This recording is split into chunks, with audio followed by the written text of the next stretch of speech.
Peace and power, everyone. Welcome to another segment of Thunderground Thursday. I am Yuya. In this segment, we're going to be covering the concept of credibility and how it relates to the context of our liberation movement towards freedom and the action and physical application of this work and what we must do in this time. Here we go. Action speaks louder than words. Action speaks louder than words. Action speaks louder than words. Action, action, action. Action speaks louder than words. Action, action, action. I get physical. I get physical.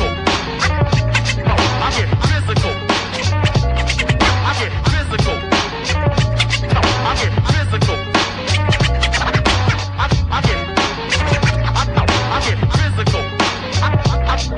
get physical. I get physical. Very artistical. Hey there, bro.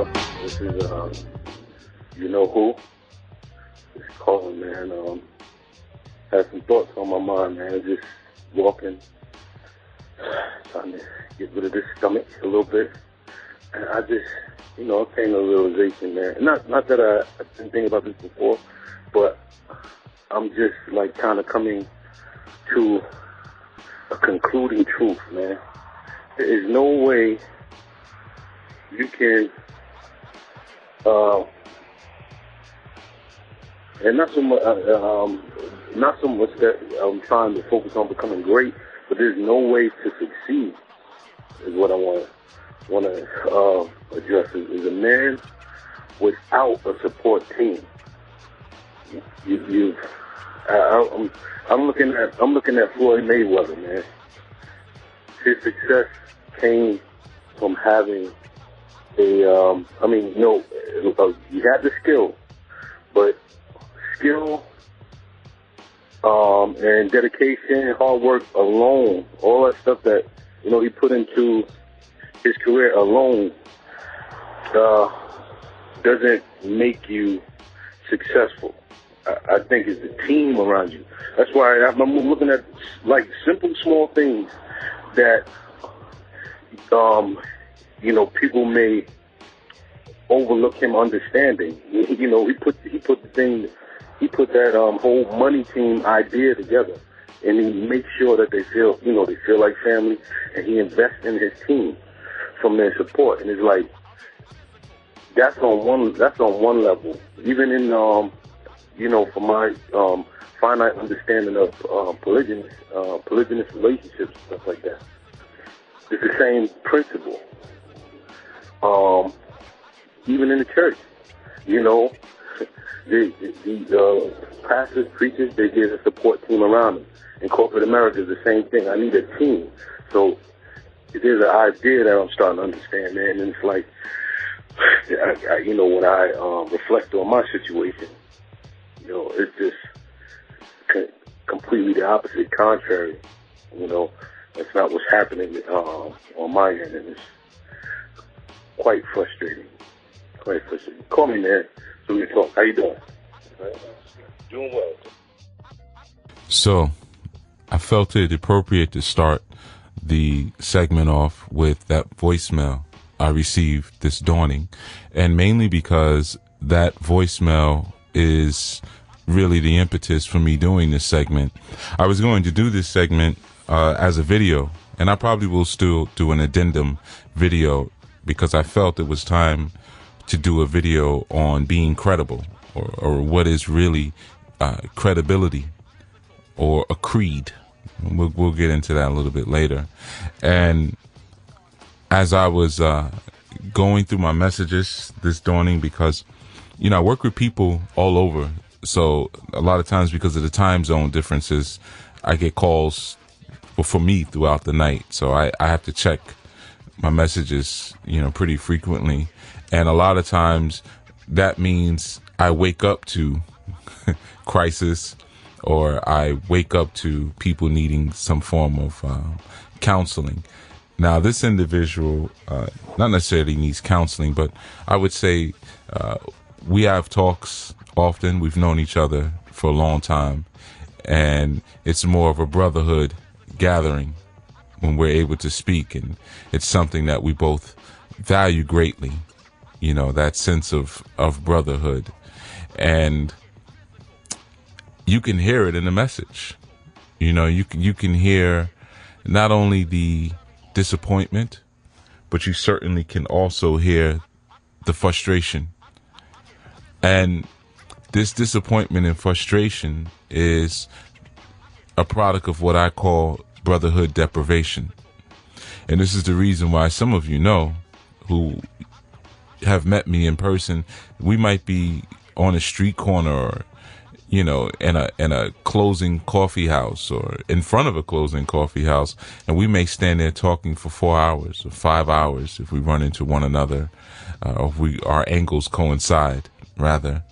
And that is because we don't cultivate brotherhood as often as we should. We don't have men's clubs. In the same instance, there's no women's organizations where sisterhood can also be cultivated. So when we see each other, there's a strong pull, and we want to share everything that's going on, and we want to bounce ideas off of each other, as we should. And these things should happen in a formalized and consistent manner. So this particular person, you know, he has been calling almost not every dawning, but we've been speaking a lot more lately. And because he knows my phone line, my door, my home is always open to him. There's been times in the past where he's opened my home up to himself. And I know he may be listening tonight, so he knows what I'm talking about. You know, sometimes you have people who are really close like that, and they know if you come into your house and you see them on the sofa, you know, they may not get popped, but you know, and they can find ways to get in that other people don't know about. But yeah, so you know, just that brotherhood deprivation is something that we need to really be a lot more sensitive to, and the sisterhood deprivation is what we need to be a lot more sensitive to. And I'm a big proponent and advocate of that level of fellowship, assembly, and camaraderie, because I know it really keeps people from going insane. A lot of times we're dealing with situations and we feel so isolated, we feel so much like we're in a vacuum, and we need to share these issues amongst one another. And you know, I'm going to touch upon that in a moment, as in dealing with this science of credibility and credit. And before I get into that, you know, I want to remind everyone real quick, because this segment, I don't really do the remember I'm gonna be here, I'm gonna be there thing too much. I just like to give the information and then get off the phone line, basically. But I'll be in Baltimore on the 6th, which I think is Saturday. Yeah, this Saturday at Everyone's Place, 2 to 4. Make sure you make it out, because this particular lecture that I'm going to do was not really even a lecture. I've been doing more class-style workshops lately, as opposed to just lecturing. I think I'm really moving away from a lecture model. And sometimes it's difficult because when you have a very large room in front of you, it's really hard to go classroom style. But I feel that people get more out of it when, instead of me just standing there and speaking for an hour or 2 hours or half an hour, whatever it is, and them sitting there taking notes, taking more frequent breaks and creating more space and allowances for people to ask questions, individual questions. And, you know, if you're coming in there with the right spirit, and if you're coming in with the spirit of authority, Shango, then it won't get out of hand. You know, because sometimes people like to ask questions, but they're really statements in the form of questions. You'll find that a lot, like on Blog Talk and different shows like that. People will call in and you'll say, okay, we're going to open a line for questions. And people will call and say, well, I don't really have a question. It's more of a statement, you know, and sometimes that's valuable, but a lot of times it's not. Half the time it isn't. You know, people just need to maybe contact the stations and see if they can come on as a guest, as opposed to trying to bogart the guest spots. You know, it's one of the reasons why sometimes I have trouble listening to shows because the callers, you know. But yeah, so I'll be in Boston, not Boston. I keep saying Boston. I'll be in Baltimore on the 6th at Everyone's Place, and then I'll be in Black and Nobel in Philly on December 27th. Okay, December 27th. September 27th, I'll be in Washington Square Park. Okay, but like I said, this strong in, I will certainly be in the Maryland area, in Baltimore, chopping it up with a couple of students who will be coming through, and as well as some new folks who have taken on an interest in what it is that we're doing.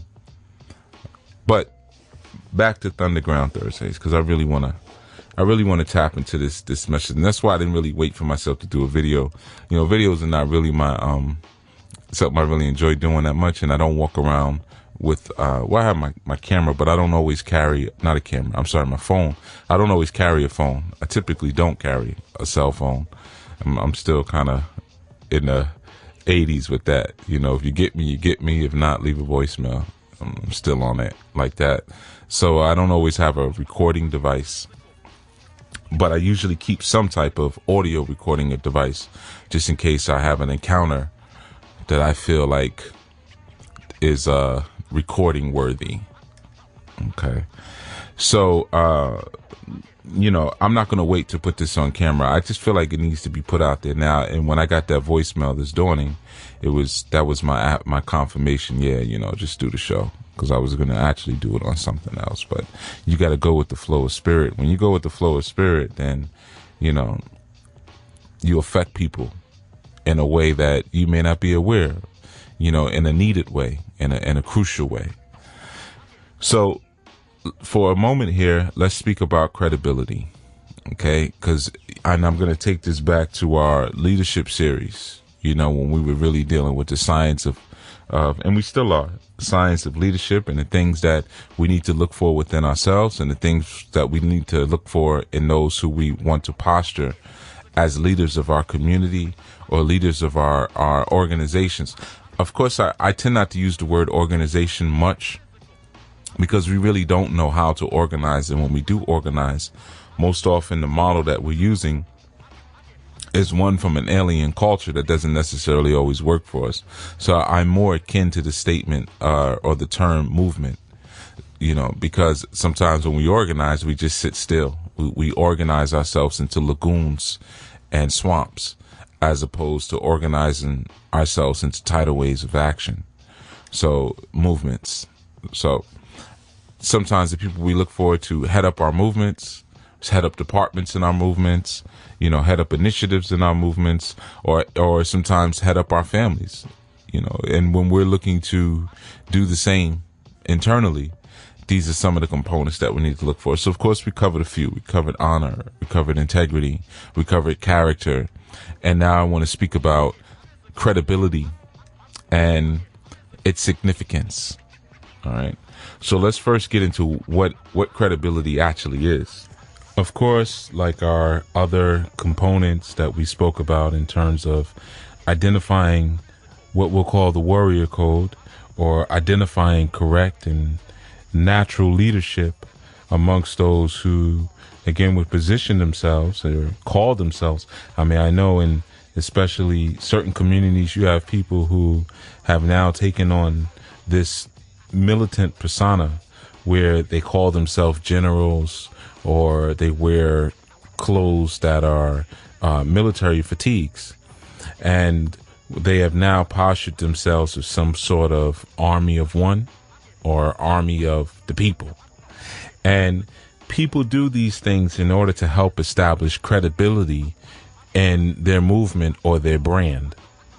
All right, there are many things that help to establish credibility, one of which is your expertise in performing a certain task will help to establish your credibility, or for someone to determine if you are credible or credit worthy, as well as your trust level. If someone can trust in what you do, you'll find that expertise, and unfortunately, expertise can be somewhat subjective, as is trust. Okay. But these are some of the basic tenets of credibility. And another component of credibility is actually your aesthetic. How you look actually helps to inspire people's credit or credit worthiness that they will place upon you. How they value your credit. It can also be based upon how you look. So you have whole organizations. There's a organization, as a matter of fact, that governs over I think it's called the IPC or something like that. It's something like the Internet Persuasiveness Consortium or something like that. And what they basically do is they determine how people are persuaded to do certain things on the internet. One of the companies that is constantly under supervision and scrutiny is Wikipedia. Wikipedia, as many of you know, is not necessarily a credible source when you're researching something, but people have postured it as a credible source. Why? Because it's on the internet and it's in black and white. So therefore, it must be credible. So credibility is a pretty tricky one when we're looking at judging our leaders and so forth. But for those of you, my Spanish-speaking audience, you will know that there is a word in Spanish, and this is the word actually where we get the word credibility from, and that word is creer, and creer means to believe, or creo, it means to believe. Okay, and of course I may have pronounced it a little off because I can't roll my R's and, I don't have that accent. But in any event, creer means to believe. Creer is where we get credibility or credit, or crere. All right. And this term means to believe, just like a creed. A creed is a statement of belief. So whenever you write a creed, let's say if you're writing a creed for your mission, your movement, or your organization, the creed is always going to start off with two words: I believe. And belief, of course, is a tricky thing because belief is nothing like knowing. Belief is nothing but the acceptance of a mental image that you have as of something or someone, and the acceptance of that mental image as being the truth. That is what belief is. So in truth, a creed or credibility is something that you convince yourself mentally to have in an individual. It is not something that is proven. It's not kinetic. It's not demonstrated. Okay, so when you say that someone is credible, what that basically means is that they fit the various prerequisites for something that looks like something else. So you look or you appear to be like something that is real. So therefore, I will believe in you, and therefore you now have credit, or you now have credibility. But many of us know, and of course you hear that word credit in there, you can trick the credit companies.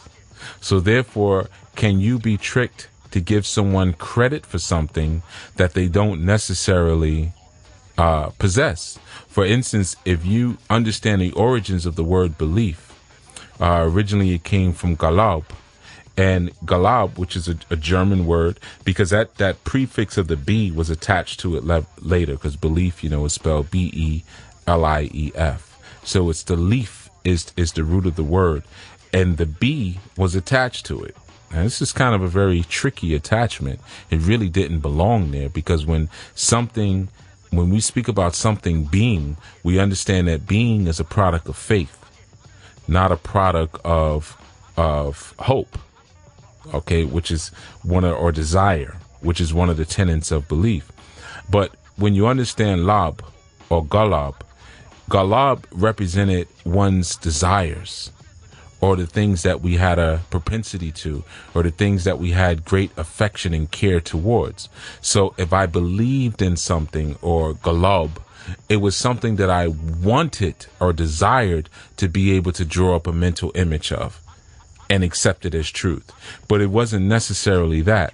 Again, I have to go to one of my references that I use often, and I'm going to go to the Matrix, and I'm going to go to the scene where the Oracle was speaking to Neo about Morpheus. And, he knocked over the vase and things like that. And, She said, don't worry about it. I'll get one of the children to fix it, and so forth and so on. But there was a part where she says, so what do you think? Do you think you're the one? And he said, I don't know. I don't know. And the oracle said, you know what that means? And she pointed up to her sign over the door, and she said, it's Latin. She said, it means know thyself. And then she said, I'm going to let you in on a little secret. She said, being the one is just like being in love. No one can tell you you're in love. You just know it through and through, balls to bones. Okay? And that's when she says, open your mouth, say ah, and everything. He says ah. She's kind of messing with him. And then she says, okay, now I'm supposed to say, that's interesting. Then you say, and then Neo says, but what? And then the oracle said, but you already know what I'm going to tell you. And Neo said, I'm not the one. Oracle said, of course, sorry, kid. You've got the gift, but it looks like you're waiting for something. And he's like, what? And, they go back and forth a little bit. And then the oracle says, well, maybe the next time. And then Neo said, Morpheus, he almost had me convinced. And the oracle said, she was like, I know, Morpheus, poor Morpheus, without him, we're all lost. And Neo was like, what do you mean without him? And the oracle was like, Morpheus believes in you, Neo. And no one, not you, even not me, can convince him otherwise. He believes in it so blindly that he's going to sacrifice his life for yours. See, in that moment, we were being told right to our face that Neo was not the one, but in fact, Morpheus was the one.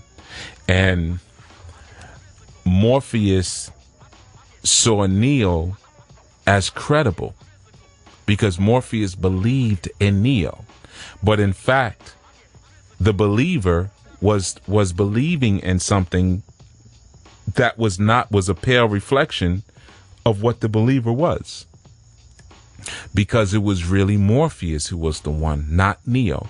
Neo was just a pale or false representation of what the one should have been. Okay, Morpheus being the Lord of the underworld, Neo being the Lord of above ground. I know it feels like we're getting into foundational Friday esoteric material, but this is important when we're dealing with the idea of credibility, okay, and how far credibility can take one. Whole movements, and usually movements that end up nowhere, running around in circles, have been based on false credentials. Okay, the things that we look for to say that person's real. And now people have learned, especially through social media, one could go to another person's profile, look at all their likes, look at their pictures, look at the things that they post, and get an idea of the things that they believe in. And then all they have to do is match that frequency. And once they match that frequency, now you say, and then they present themselves to you, which they're basically regurgitating and representing you to yourself. Then you say, that person is credible. But again, you got to remember that credibility is based on a belief. Credibility, unlike faith is based on a knowing. Trust is even based on a knowing. But credibility is based on, I believe something, and belief is based on desire. Belief is not an automatic function. You just don't grow and say, I believe in God. Though people say it, but children do not say that. They desire to believe in God. They desire to have what they call their faith strengthened. And what it really is they're desiring to have their belief strengthened. They need signs and so forth and so on, because they have created this entity in their mind or this mental image, and now they're trying to accept that thing as being true. This is credibility. So, of course, I know many of you are saying, but you titled the show Credibility. Isn't that a good thing? No. Credibility is not what we want. We don't want credibility.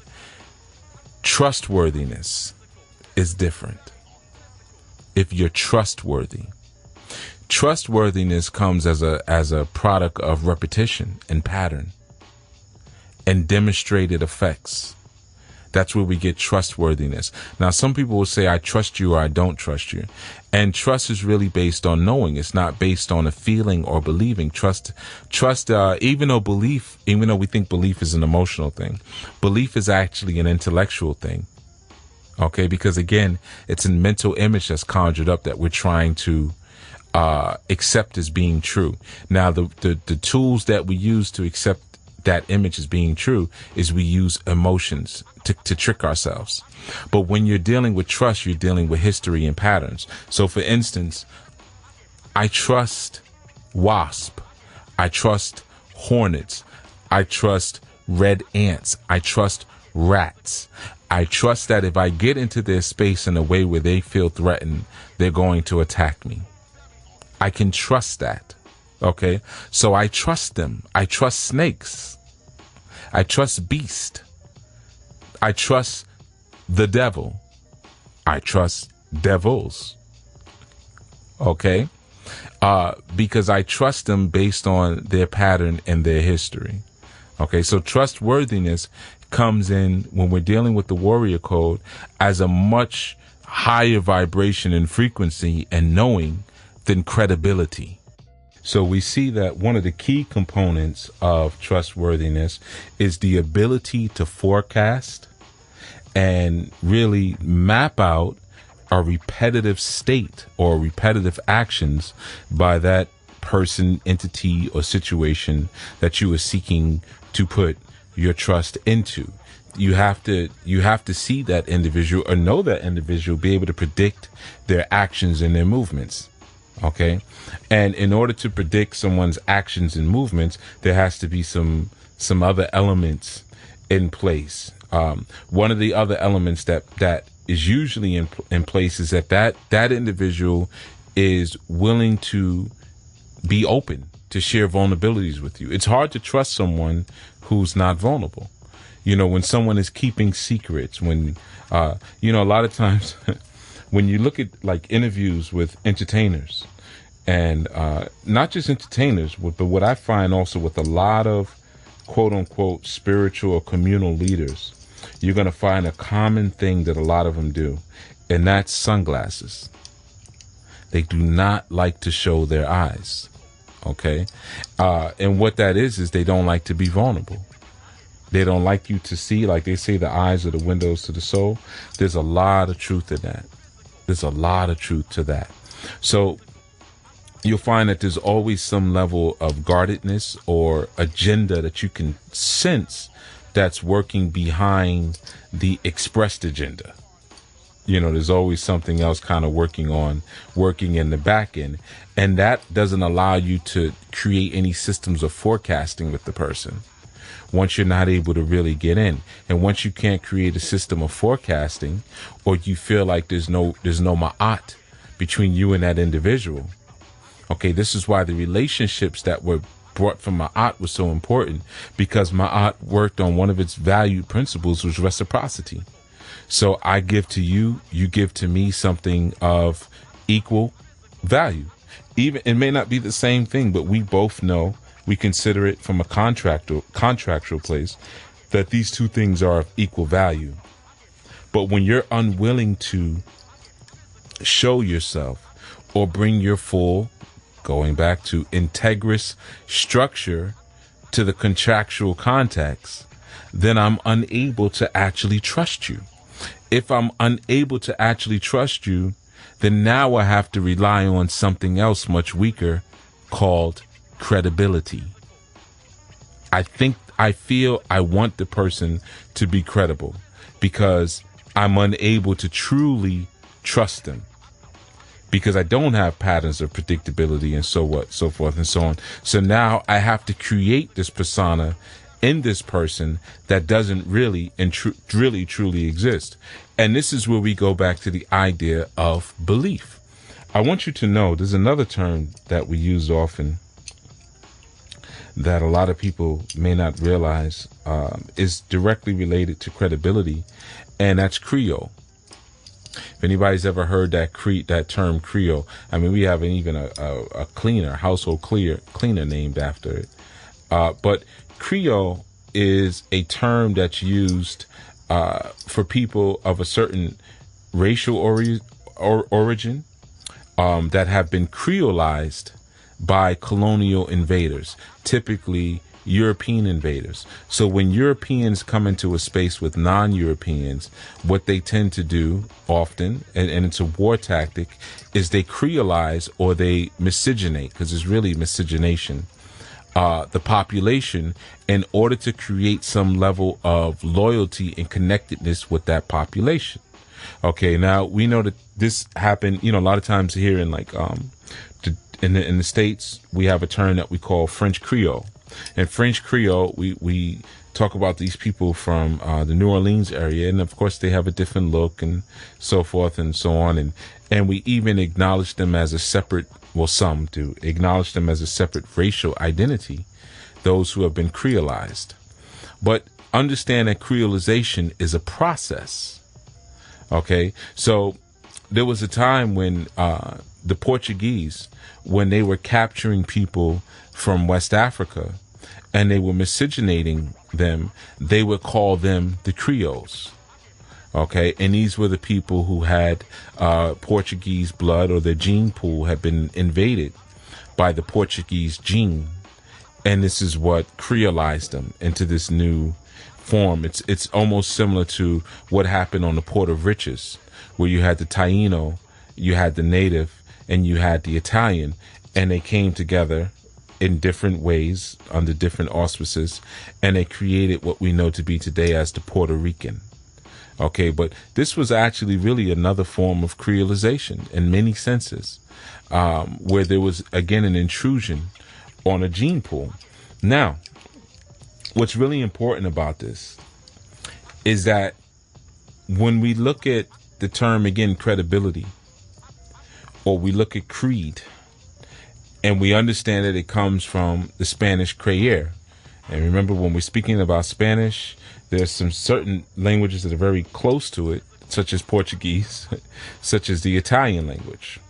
Okay, but when we're dealing with creed, credibility, credit, and we understand that associates itself with creer.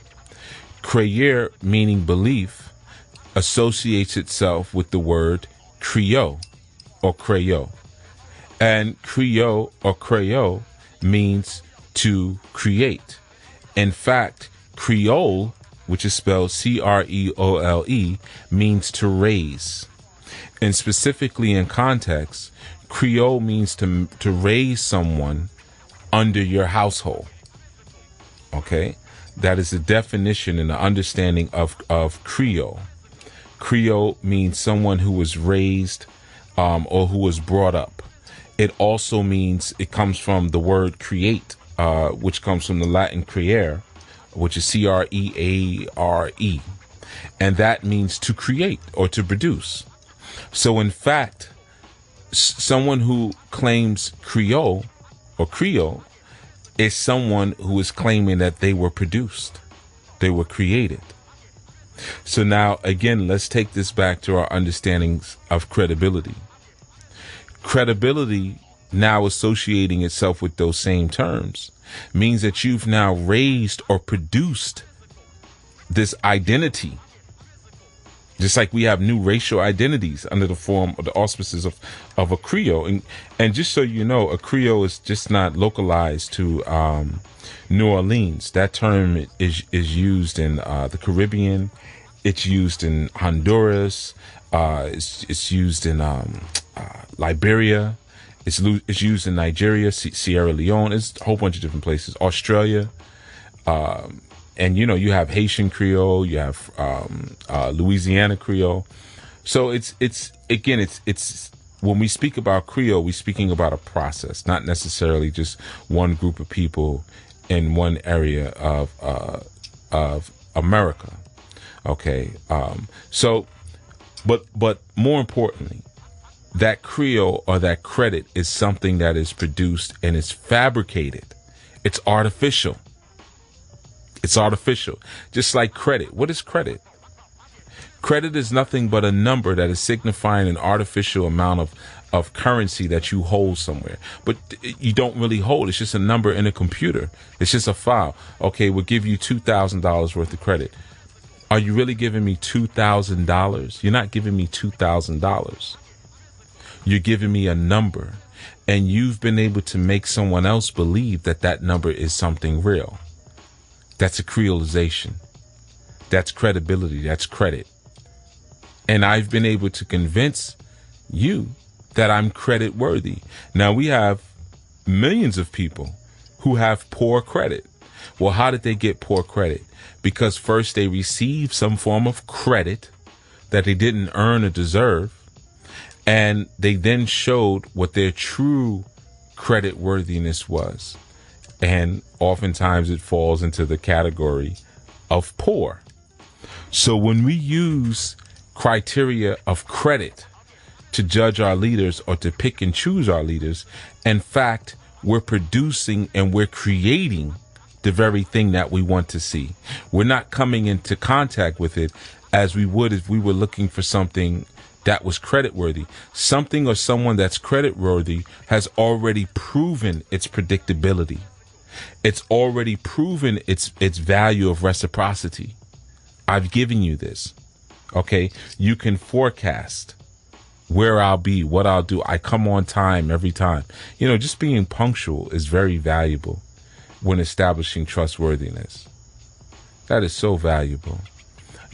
But also the ability to be vulnerable. Now, with really choosing a leader or becoming a leader that's trustworthy, it's a two-way street when it comes to that vulnerability piece, because the individual that desires to have that level of faith in you, they must first also be vulnerable. So in fact, you're opening yourselves up to one another. It's really a process of respect, which I'm going to do a segment on at some point. And that process of respect now says, I see you. It's sawubona. Sawubona in Zulu means I see you, as stolen by James Cameron for the movie The Avatar. So once I see you, in order for me to see you, I have to now make myself vulnerable. Okay? And you have to make yourself vulnerable so we can see each other, and then we can establish a trust. And when we're speaking about a trust, of course, we're speaking about something that can be shored up. Trust associates itself with the idea of fidelity and strength. Fidelity and strength. So a trust can be built. And of course, it sounds like we're talking legalese, but these are the same concepts that govern the legal arena and context and terminology of a trust. It's something that can be established. It's something that can be strengthened. Okay. And it's something that can be proven.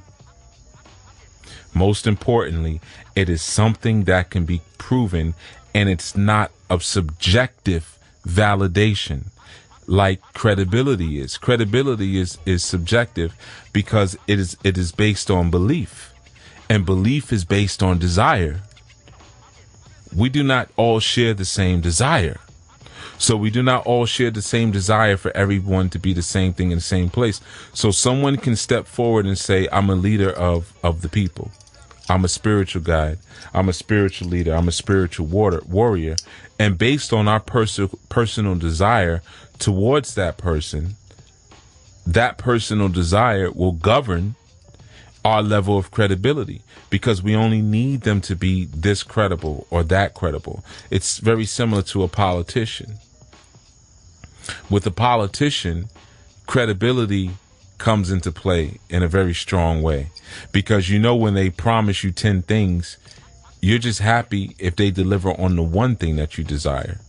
You already know within your mind they're not going to deliver on the majority of what they deliver on. But then every so once in a while, when people lose hope and faith in certain systems, then a politician will be presented to the people who almost seems trustworthy. And then people will then restore their energy and their vigor towards the theocracy. Well, what is a theocracy? A theocracy is a system that thrives and exists based on people's belief in that system. It's all based on belief. That's a theocracy, not a bureaucracy. Okay? So when we look at the system of money and currency, money is based on a theocracy.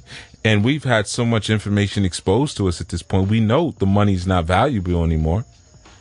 But there's still a part in us that believes it is and wants to believe it is. And we still strive and make strides towards it. Well, let's look at that in the same instance of our spiritual leadership. We want to believe so much that they're not corrupt. We want to believe that the prophecies and the things that they are telling us are accurate and will come to pass. So what do? We believe in them. We give them credit where credit has not been earned.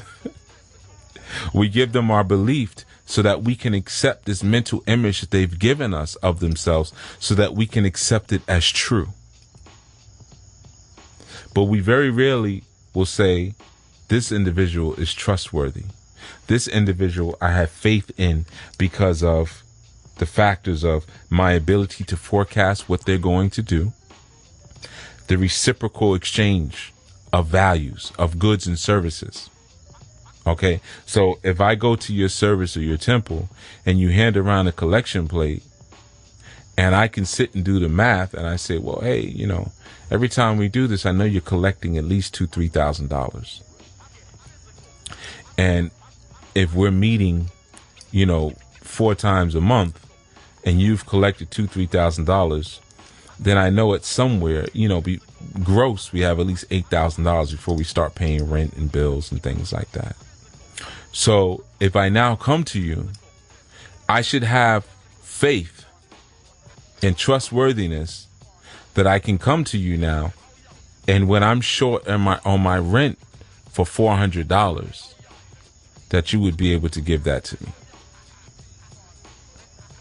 Based on my witnessing the exchange of valued goods in a context of reciprocity. I gave you my money, and I expect that you will return that. You will reciprocate with something of equal value, not just belief. Because why would I give you something that you can go and do something tangible with, and you return belief to me? That's not that's not a fair exchange of goods and services. Okay, when we speak about the ideas and the concepts of vulnerability, right? That has to be in place. So are our leaders vulnerable? Are they making themselves vulnerable? Are they ever on the front lines? Do they live inside of our communities? And not just living in our communities because they have to do that typically if it's a political situation where you have to live in a district that you're administering or you're governing. But are they of the people? Are they of the population that they say they are here to serve? And are they making themselves vulnerable on some level? Can we ever see them without sunglasses on? Is that ever possible? Okay. Are they hiding behind veils? Okay. Have we only encountered them on the internet? Okay. Have we only encountered them on the internet? Which may make them credit worthy, but credit is not really worth much. I had a beautiful experience, even on this day. I was walking down the street and someone said, "Chief," and I looked and I saw this beautiful little woman and these beautiful children, and it was one of the students.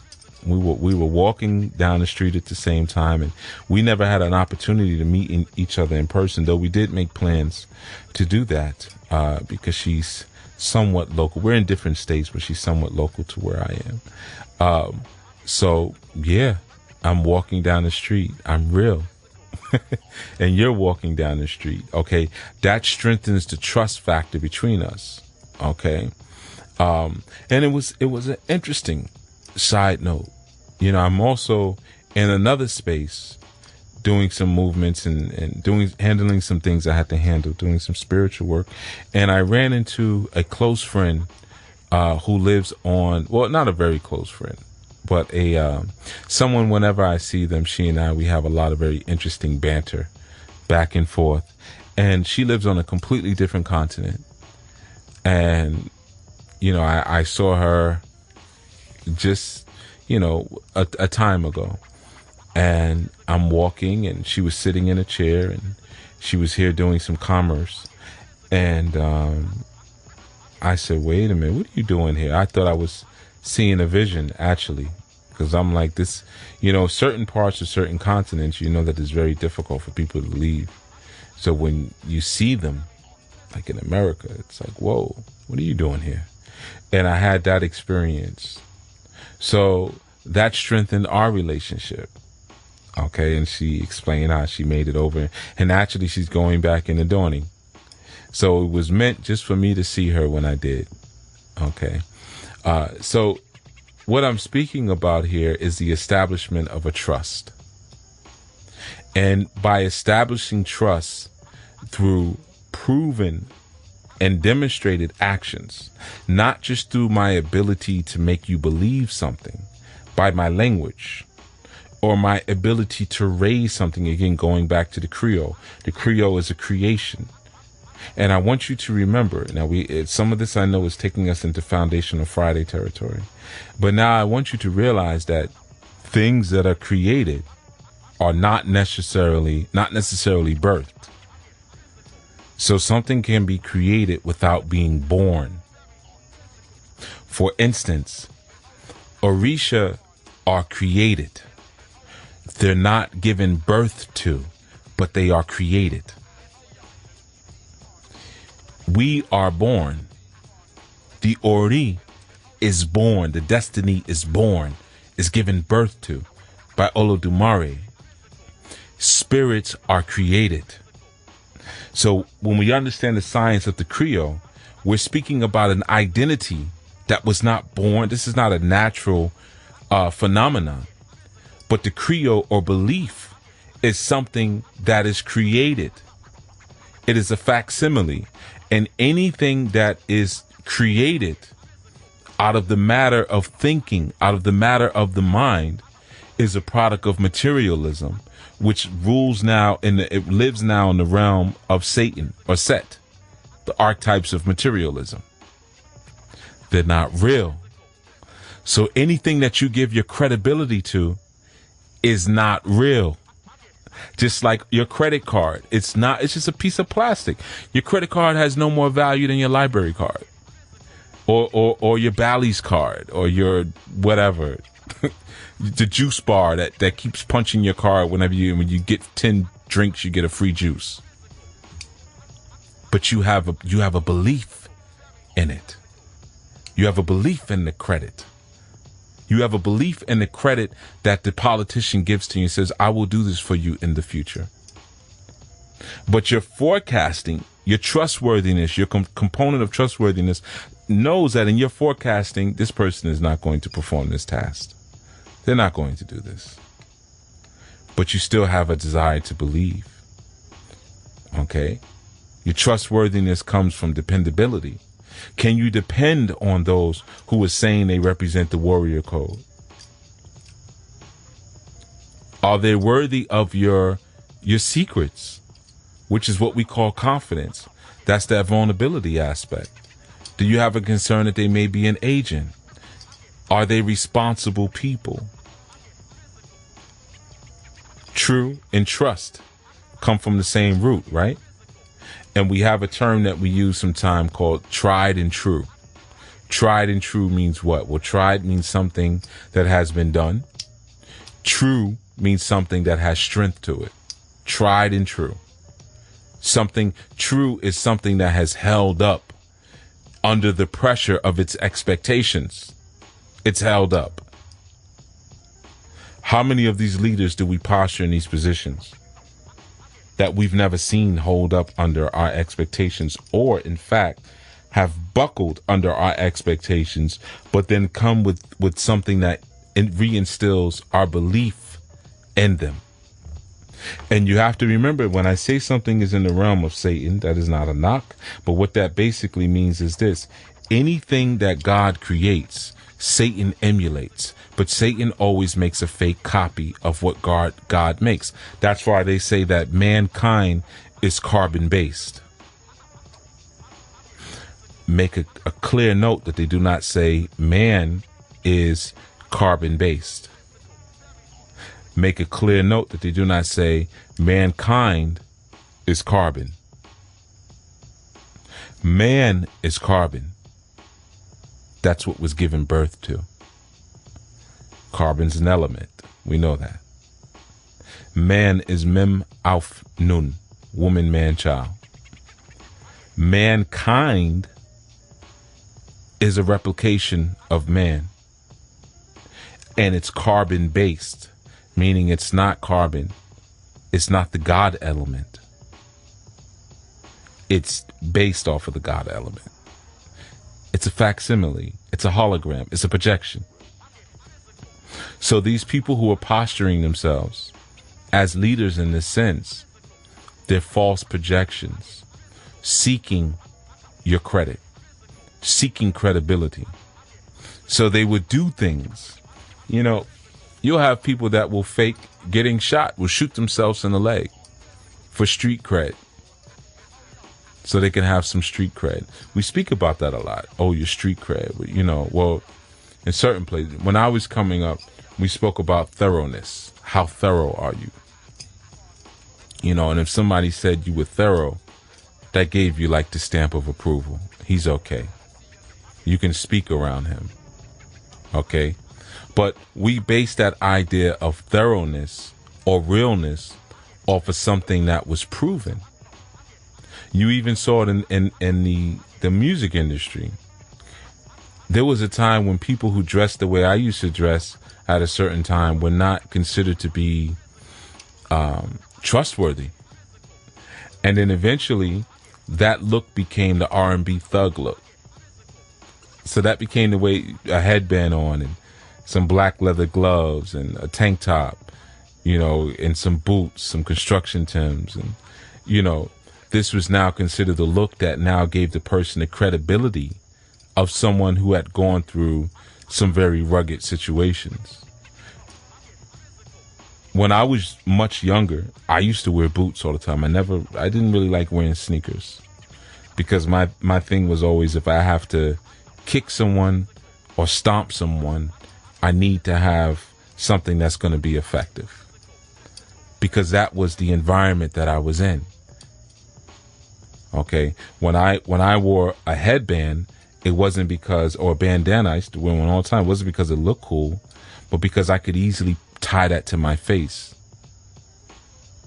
Now, I know some of you are thinking, what was he doing?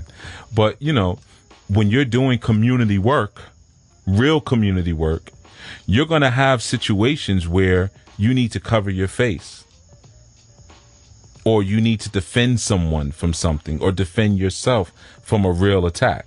See, that part, those who seek credibility, they won't speak about that much because they haven't lived that to speak about it.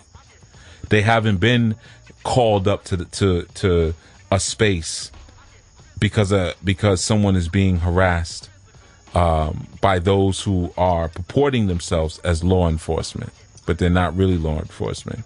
They haven't been called, and whoever's calling them knows that, well, I know this person will be here within 5 to 10 minutes, ready to work. Okay, so that now lends itself to a certain lifestyle. That itself lends itself to a certain code of behavior, and even a certain wardrobe. A certain wardrobe. Okay, so now those who have postured themselves as these same type of entities, people and leaders, have now taken on the image and the false representation of such. But what you need to be looking for is predictability. What you need to be looking for are people who are tried, who have gone through the trials, and true. That's what you need to be looking for. Okay? Not people who tell you exploits of their own stories. You know, I've looked on social media at times. I remember one time seeing a post someone put up and was was like cursing in the post or using harsh language, saying I just got into a fight, and this was an adult male, and I just got into a fight in a bank because this guy was disrespecting the elder. I think I broke my hand, but you're not going to disrespect my elders. Like, but you were able to type all of that, and you just felt that everyone needed to know that you were now just committed assault and battery. Everyone on the internet just need to know that. You see, these are people seeking credit. They're seeking credit for things, credit for a lifestyle that they've never lived. Okay. This goes back to my discussions on character. Okay. So credibility is an important thing for you to think about, and think about the things that you give your belief to, that you give credit to, that have not proven themselves to be creditworthy, or more important, have not proven themselves to be trustworthy, have not shown a reciprocated exchange of valuable goods. Okay, things that have not shown you some level of prediction or predictability, situations and things that have only really tapped into your emotional feelings. A lot of times people who seek to be creditworthy have the ability to relax you. They have the ability to emote comfort. They have the ability to emote even friendship to some degree. Okay, but there has to be a balance with trustworthiness of what you feel from that person emotionally, which is usually a product of that vulnerability aspect, and also the logic of you being able to, again, quantify the reciprocal exchange, and quantify how you can forecast this individual's movements, and that will allow you to now plan with the individual. When someone is flaky, sometimes people will flake out on purpose because they know that they're not trustworthy, and they don't want you to depend on them, because then you will expose them. Are you dealing with the Creole, someone who was raised up in someone's house?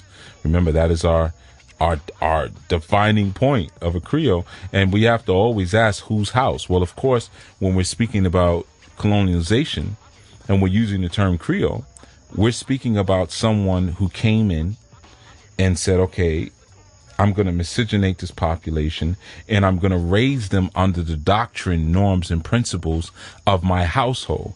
Because, again, the best way to control a person is to give them your mind. Once they take on your mind, they take on your fears and your inhibitions and your religious dogma. Okay? So, big difference between credibility, trustworthiness, and this is, again, a piece connecting us with the ideas of leadership and the warrior code. Okay, so that has been our Thunderground Thursday for this Thursday. Look out for Foundational Friday tomorrow, and I want to give a massive shout out to all the students who I have had the pleasure and honor of coinciding angles with at different times in the physical, and been able to exchange physical chemistry with at certain times that were designated by our Ekun. I am thankful for that. And with that, I am Yuya, signing off. I will see you tomorrow for Foundational Friday, and make sure you tune in this Sunday for Anu Asafo. And of course, Monday we'll be coming back around with Mastermind Monday.